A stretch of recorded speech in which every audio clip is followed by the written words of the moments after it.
যে দুর্ঘটনা ঘটেছে, একটি মেয়ে মারা গেছে। যদি সেফ না থাকি, যদি রাস্তাঘাটে আমাকে রাত্রির বেলা ভয়ে ভয়ে বেরোতে হয়, আমাকে এটাও শুনতে হয়েছিল ও তো রাত করে বাড়ি ফেরে আর কি। এটা খুব আনন্দ হচ্ছে এবং আমি জানি না, আমি প্রত্যেকবার অ্যাওয়ার্ড যখন নিতে উঠি তখন প্রচুর স্পিচ ভেবে আসি, এই বলবো ওই বলবো, কিন্তু আজকে হঠাৎ করেই মানে মন মেজাজ একদমই ভালো নেই। মানে অ্যাওয়ার্ড ফাংশন হচ্ছে, অ্যাওয়ার্ড পেয়েছি, রেকগনিশন পেয়েছি, সব ঠিক আছে, বাট বিয়ন্ড অফ এভরিথিং, মানে যেই সময়ের মধ্যে দিয়ে আমরা যাচ্ছি, আমি যদি আমার দেশে, আমি যদি আমার শহরে, আমি ওভারঅল বলছি, কিন্তু যদি সেফ না থাকি, যদি রাস্তাঘাটে আমাকে রাত্রিবেলা ভয়ে ভয়ে বেরোতে হয়, আমার সঙ্গে যদি কোনো দুর্ঘটনা ঘটে, তারপরে যদি আমাকে এটা শুনতে হয় যে ও অত রাত্রিবেলা কি করছিল, তার থেকে খারাপ কিছু হয় না। একটা স্বাধীন দেশ, 15th অগস্ট ভেরি রিসেন্টলি আসতে চলেছে, আমরা স্বাধীন হয়েছি, এতগুলো বছর হয়ে গেছে, তারপরেও যদি মেয়ে এবং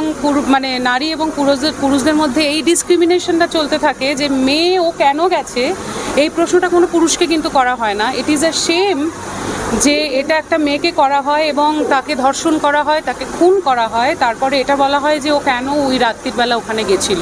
ইটস এ ডেমোক্রেটিক কান্ট্রি, এটা একটা স্বাধীন দেশ। আমার যেখানে যেতে ইচ্ছে করবে, রাতের বেলা, দিনের বেলা, দুপুরবেলা আমি যাব। আমি যদি আনসেফ থাকি, আমার সাথে যদি কোনো দুর্ঘটনা ঘটে, তার দায়ে যে কোনো সরকারকে নিতে হবে এবং আমরা প্রত্যেকে এর একটি বিচার চাইছি। যে দুর্ঘটনা ঘটেছে, একটি মেয়ে মারা গেছে, এর বিচার চাই এবং মাননীয় মুখ্যমন্ত্রী নিজেও বলেছেন যে মানে একেবারে শেষ পর্যন্ত গিয়ে এর বিচার করার ব্যবস্থা তিনি করবেন, ওনার ওপর বিশ্বাস আমার আছে। So please be safe. এবং অ্যাওয়ার্ড তো পেয়েছি, এর জন্য আনন্দ হচ্ছে, কিন্তু তার চেয়ে বেশি মনটা ভারাক্রান্ত হয়ে গেছে।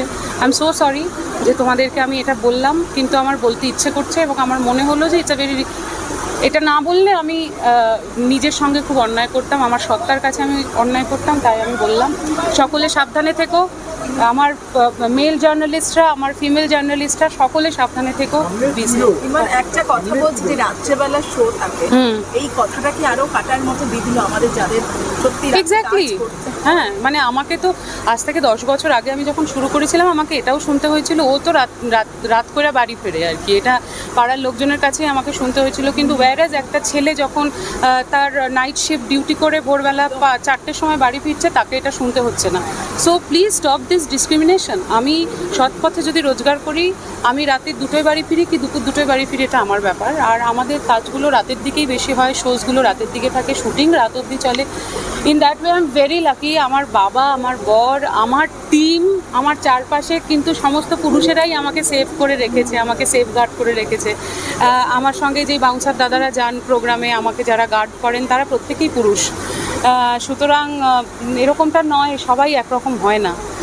তো একটু সবাই ভালো থাকবেন, আনন্দে থাকবেন, আর এই ডিসক্রিমিনেশনের মধ্যে থাকবেন না প্লিজ।